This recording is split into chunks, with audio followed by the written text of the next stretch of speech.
I am truly blessed as a mom because God gave me two wonderful loving sons, Aaron or Jaron, and John Peter or Japet. My dear sons Jaron and Japet, I love you both so much. And thank you for making me a proud and blessed mom. You guys are amazing.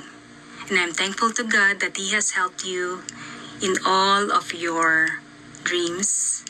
And you have achieved a lot in life. So I'm so proud of you guys. And always remember, I'm here for you. I love you both so much, Jaron and Japet. God bless you. Love you.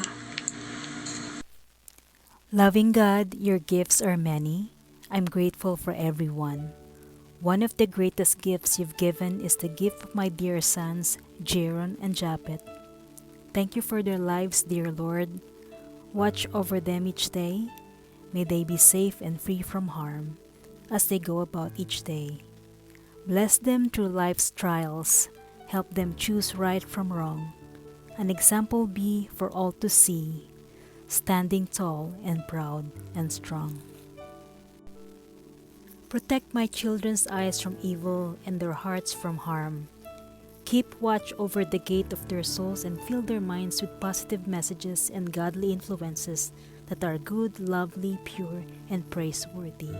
I entrust them to you, Lord Jesus. Guide and bless my sons. Thank you, Lord Jesus.